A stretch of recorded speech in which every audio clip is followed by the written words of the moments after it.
Alright, what's good, world? It's your boy Bali, man, and I'm gonna be bringing y'all battle reviews for the next upcoming events. Um, first battle review. So go ahead and subscribe to the channel. But I've been watching battles for years. Friends call me the guru, the expert. They always want to come to me for my predictions and what I think about certain battle rappers and who's gonna be the best coming up. So I decided to go ahead and bring y'all into my world and actually spit out my info, my knowledge, my expertise out to the world and let y'all, let the information marinate. So without further ado, we're going to go ahead and get into the next battle event that's going to be going down December 9th at Webster Hall. It's the Armageddon card that Smack is putting together. It's going to be a classic event. Shout out to Smack and the whole URL putting that event together. And we're going to get straight into it. I ain't going to talk y'all head off. Try to keep this battle short and sweet, straight to the point, man. First battle we got JC versus Young Ill. Now you got Young Ill, a seasoned vet, a wordplay, witty, punchline heavy, performance and everything going against JC, who's an upcoming MC, a proven grand MC. I'm sorry to be stuck. I'm sorry he's stuck with that stigma, but he's a proven grand MC. Coming off an impressive showing against Chilla Jones, arguably they say one of the best battles of the year. I think it was a pretty dope battle, but to get straight to the point, I think Young Ill is going 3-0, honestly, because JC hasn't really been in front of a seasoned vet. The best he's had is Chilla Jones. He had Rosenberg Raw, and a lot of people fail to realize that he lost to Young Cannon, and Young Cannon is, no, in all due respect, he's been the URL punching bag. You know what I'm saying? A lot of dudes just don't even take Cannon seriously. And so for him to even have a debatable battle with Young Cannon, what makes you think that he's going to beat arguably one of the top 5 battle MCs in the world? You know what I'm saying? You got to think about that. Young Ills, he can outbar him. He can outperform him. He's funnier. He's probably he's a overall smarter rapper than JC.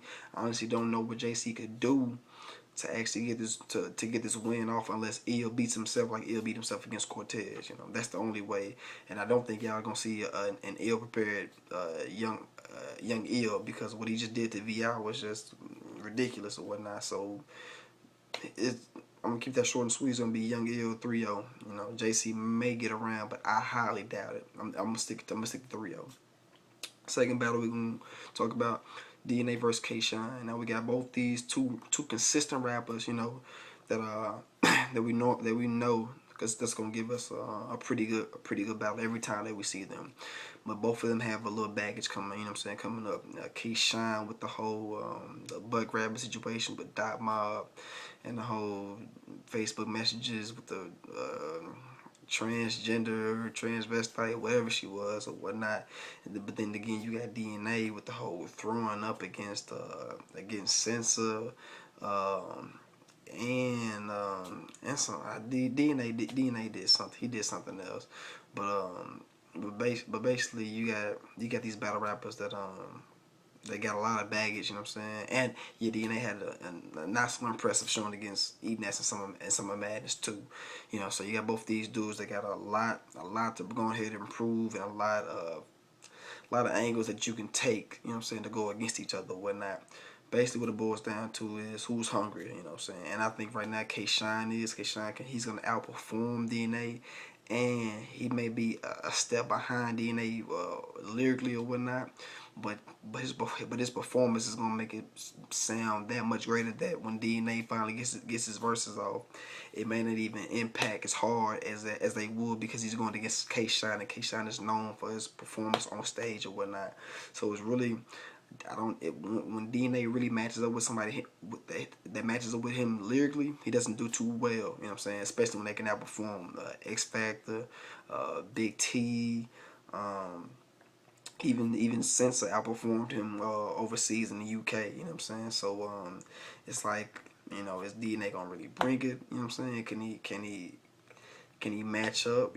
Is he gonna have enough weapons in his arsenal? You know what I'm saying, to go against K Shine, because K Shine is gonna be turning around, and DNA just stands in one spot and just moves that finger the whole round, and it's not gonna look too impressive when you got somebody that's using the stage, outperforming him, and you got DNA standing there one spot moving his finger the whole time he's rapping his verse or whatnot. So you gotta watch out for that, man. But I got K-Shine getting DNA 2-1. It's gonna be pretty consistent throughout the rounds and whatnot. But K-Shine's definitely gonna win that battle. The one y'all really want to know about, Math Hoffa versus J Dose. Now, Math Hoffa's been on a winning streak, you know what I'm saying, going against Marv 1 and Arsenal, you know what I'm saying, his last few battles and whatnot. He's really been proving himself since the whole Calico battle, you know. But you got J Dose, who is probably one of the most underrated artists. I mean, one of the most underrated battle MCs that's been doing this. Now, check it out. J Dose hasn't been just like chilling or whatnot, you know what I'm saying. He's still been battling even after the whole Math situation, you know what I'm saying. Still putting his brim up against dude noses and whatnot. So J Dose is not gonna back down to Math, you know what I'm saying. I got J Dose actually getting Mav 2-1 because I think Mav is gonna go into this battle like he did against Calico, trying to bully him around so much that he actually, you know, doesn't have focus enough on actually delivering his bars so that the crowd can feel it more than but he'll probably be more concerned, you know what I'm saying, with bullying Dose than he is concerned with getting his bars across. And if Mav makes that mistake like he did against Calico, then he's gonna lose this battle, and the crowd is gonna turn against him again, like they did against Calico, and not even try to hit my man out. You know what I'm saying? So I got respect for both battlers or whatnot. But hey, at the end of the day, J-Dub's is gonna outbar Mav Hoffa all day long, just like he did back in the day, except it's gonna be a way greater advanced version of J-Dose. Believe me, alright? Shotgun Shit versus Bill Collector. I'm not gonna spend too much on this battle. Bill's gonna have a good first round, but he's gonna run out of steam after that. You know, Bill always has a good first round. He had a good first round against John. Had a good first round against Tech 9, even though he sat down. And I saw what he's trying to do against when he battled Tech 9, but it was still cool. But after that, you know, Bill's steam goes down here from there. Shotgun's gonna be pretty consistent. He's gonna give you those hood bars, those movie quote bars and whatnot, and the whole throwing the gangster names in there, you know, just to, you know, basically the whole street rap or whatnot. And he's gonna bully Bill Collector, you know what I'm saying, especially with what happened against Bill Collector and him and House Little Brother show. You know, he's really gonna be bullying, you know, Bill Collector this battle or whatnot. So Shotgun should 2-1, rounds 2 and 3. Bill Collector will get for round 1. Alright, Goods versus X Factor. It's gonna be a pretty good matchup. You know, Goods hasn't battled in a long time. X Factor coming off a not so impressive showing against against O-Red. But it's gonna be a battle of the angles, you know, whatnot. Both these MCs can go bar for bar with each other, but it's gonna boil down to who can come at each other from a better angle. And depending on how X Factor chooses to address Goods' priorities, whatever they may be, you know what I'm saying. And I think it's gonna be on some. This is what grown men really do. You know what I'm saying? Playing off the whole grown man bars Goods does. Depending on how he flips that against Goods, can really decipher on who's gonna win that battle or whatnot. If Goods doesn't come at X Factor, you know what I'm saying, with an angle, with the original angle, not the whole faggot stuff that O-Red and with the whole gay bars, you know what I'm saying, that O-Red and Averb already used, then Goods can possibly take this battle. But I think X Factor's gonna edge this battle out 2-1. You know what I'm saying? It's gonna be a battle of the angles because both these MCs can go bar for bar. But it's gonna boil down to how they come at each other and whatnot. Pause. Sue Surf versus Conceited. Both these MCs can go together and can go head for head lyrically. You know what I'm saying? Both of them are known for their punchlines. You know, Conceited is punchline after punchline after punchline after punchline, but it's very one dimensional. Sue Surf can give you punchline, wordplay, and he has crazy stage performance or whatnot. And honestly, I got a feeling that Sue Surf is gonna outperform Conceited round 1, round 2, and round 3. I got Sue Surf getting Conceited 3-0 because he can stand toe for toe and go bar for bar with Conceited and whatnot. But Conceited cannot outperform Sue Surf and whatnot. You know what I'm saying? And Sue Surf can relate to the crowd way way better than Conceited can. You know what I'm saying? Though Conceited is a great MC, Super Surfer's gonna get him 3-0. It's my opinion. All right. Last battle of the night we're gonna talk about Disaster versus T-Rex. All right. It's gonna be a crazy battle. Basically, a battle for who's the best in the game doing it right now. Because Disaster killing it on the West, T-Rex killing it on the East. We got both of them coming together, and they gonna crash. All right. They're gonna clash. I'm sorry, but this is what's gonna boil down to.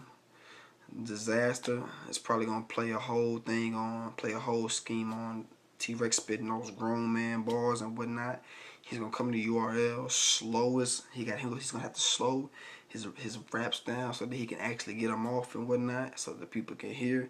And if they don't, people are gonna rock with Disaster. T-Rex is gonna come with his typical grown man bars and try to discredit, what Disaster does. Always spin those gun punchlines or whatnot. He's gonna tell him that he don't know nothing about that street stuff or whatnot. Probably some Middle Eastern jokes, you know what I'm saying, and really try to destroy his image so that people don't really feel the bars that he's saying. But I feel like Disaster's probably gonna take a more personal angle and not sit back from the punchlines. So he's gonna bring the punchlines, but he's gonna be more personal with this battle right here because he really has something to prove in his first one getting URL. This one's gonna be a battle of the angles and of the rebuttals. Zaz is gonna rebuttal T-Rex every single round, and if he has a dope rebuttal every single round, then Zaz can possibly take this battle 2-1 in New York. But if if he doesn't rebuttal, or if his butters aren't that great, T-Rex is gonna win this battle. You know what I'm saying, 2-1. But it's not gonna be an easy win for either opponent. Both of them are gonna have to prepare like this. Like this is the battle of their lives. You know what I'm saying, to win. You know what I'm saying. So those are my reviews for the battle. Armageddon. Salute to Smack. Shout out to everybody gonna be making it out there to Webster Hall. I won't be in attendance, you know what I'm saying, but I hope that everybody got their tickets. AccessForArtists.com. Go purchase your tickets and everything. I'll be down here in Little Rock working or whatnot, but hopefully I can come out to the next event. But until then, I see y'all.